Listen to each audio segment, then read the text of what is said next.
Greetings, technology enthusiasts. I am Chandrahas and I am delighted to be here with you representing CyberBrainer. Do you not believe that the technology sector is advancing at an unprecedented rate, making this an opportune moment to acquire the skills that will facilitate your progress? With CyberBrainer, we are empowering you to take control of your own future. At CyberBrainer, we do not merely impart your interests. We assert that information is power, yet it is the application of knowledge that distinguishes you. Our courses are meant to equip you with essential skills, whether you are pursuing data science, understanding artificial intelligence, or delving into cybersecurity. Let us commence the session and seize the future today. Thank you. Let's examine Guidewire, a cutting edge insurance program and its uses for accelerating insurance processes. Now we are jumping to the Now we are going to talk about the UI a little bit. How? What are the UI components? How do we define the UI of the guide? How the screens are defined? There is a concept of page configuration file in a guide file. We call it as PCF file, page configuration file. This page configuration file gives us the feasibility to do the changes, screen level changes using drag and drop interface. If you want to add new buttons, right, we can just drag the button from the editor and just add it in the screen. That we can do. We just need to define the level of the button on click. What should be the functionality of that button? All these things we need to define, but we don't need to hold and look and feel on the button. That's the good part of it. All that can be done from the PCF files. I wanted to show you how the PCF files look like. All the PCF files, right? Page configuration files are kept in the page for configuration folder. If there is a PCF folder, you can see all the address these. This will contain all the drag and drop files for the screens, right? You can see all the address related files means all the files related to the addresses screen right would be stored here. If I'll open this, you can see this is the PCF file, and let me open some login page.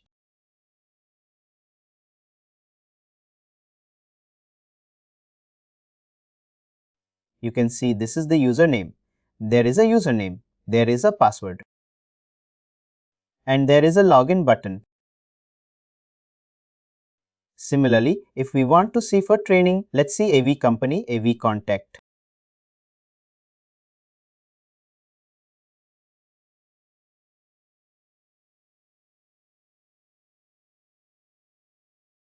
These are the small components, right? As we have a parent method, right? We have a class, and inside class we can call different methods, right? We can call the classes, but we can call the methods from different other classes as well. In my class, right? Similarly, here also I can call one PCF file to other PCF file as well. I can have a relationship between them. I can have a parent PCF file, then I can have a child PCF file. All those stuff can be done. One PCF file can be reusable. Suppose this is a PCF file which we have created, right? And then we have provided two fields here. If we want to use these two fields altogether in multiple screens, right? I can call this PCF file in multiple screens. That's why we have small pieces of PCF file. But what are the different types of PCF file and how do we create them and all those stuff, right? We will be discussing. Just I wanted to show you the high level on how the PCF file looks like. And in the sidebar, you can see there is a list of items which you can drag and drop. And after dragging and dropping, right? If you want to, suppose you drag and drop the button, you will search for your button.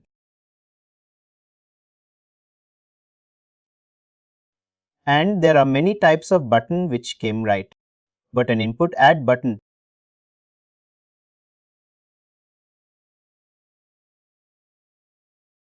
There is a check value.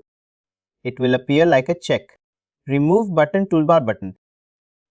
These are the types of button which we can add. We have, if you want to add a simple button, I can add that as well. Let me add a button. Label. Label is nothing, but you can define what should be written in this in front of this button. You can mention here like the dummy button.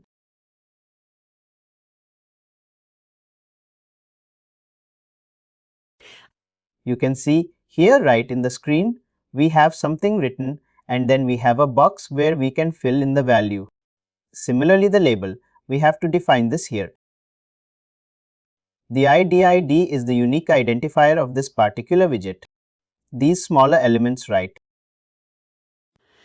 This element, these are the elements building blocks of a PCF file. These elements, we call it as atomic widgets. These are the atomic widgets. You just need to remember this terminology. These are atomic widgets. This PCF file. In our course, throughout this site, we will be using these terminologies out. There should be each widget should is the building block of the PCF file, right? Each widget should have its own ID, which is unique. The ID as button. Action. In action, we need to define and we need to call any method, go through method. Action will tell us if you suppose someone will click on this button from the screen right. What method should run at the back end? Action will define that. We need to define those right now.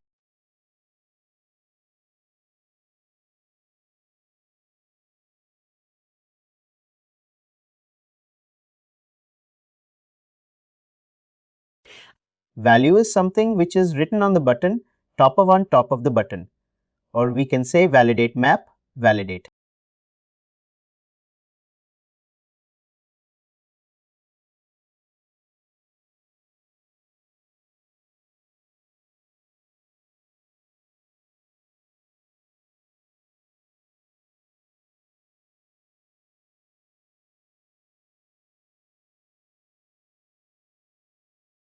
We cannot align it. We have this aligned. Yes, correct. I have not used it. We have many properties. Let me check. But I think this alignment is not for button. This validate thing. Actually, alignment is for the complete this PCF. You got my point. It is not only for this one alignment, is for this complete thing. With reference to the screen.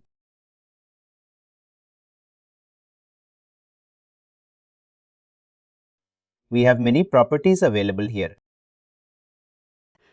We have visibility condition. If we want to, we can write a condition here when we want this field to be visible. If that condition would be true, then only this field will be visible. Otherwise, it won't be visible. And right now, here it is appearing as this much big button. But in the application, when we will see right, it won't be that much big button.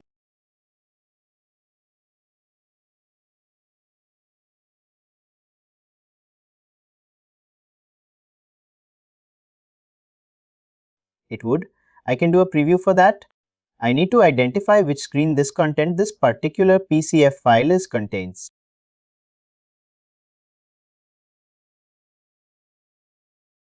But I think where I've added it, I don't have any data related to a B adjudicator. Might be I'm not able to, maybe person. I think I can show you. There is a shortcut command which we need to use, short. The shortcut command is Alt-Shift-L load. I'll look. Previously we have used for sample data loading, right? Alt-Shift-T right. And for this the command is we need to type Alt-Shift-L.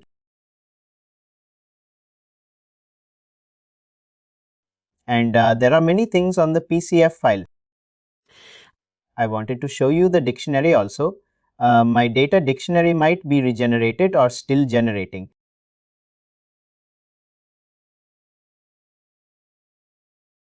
Let it generate my whatever data model changes. I do right.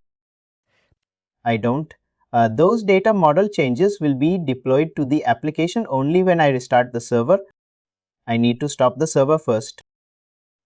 I need to stop the server first from here. From the run there is. My server is already stopped. I'll start it. And then when my server is started right, I'll get a stop button enabled here. I need to stop the server, and then I need to, once the server is stopped, I need to run it again. Then my data model changes are deployed, but for PCF changes, I don't need to restart the server. It will be loaded with Alt-Shift-T because these are PCF changes. The client level changes, right? These are not. These are there are. These are 3 layers, right? Which we have discussed in our first class, the application layer, the database layer, and the UI layer. Right. Whatever changes we do in the UI layer, those will be loaded with Alt-Shift-T. Alt-Shift-N, sorry. Whatever changes we do in the application layer, it can be deployed either by a server restart or we can reload the classes. Once I have, I'll go to the run. If I do some class level changes, right, I'll do the changes and I'll reload the classes. Those will be deployed automatically. But for data model changes, I need to restart the server. Please do like, share and subscribe to our channel.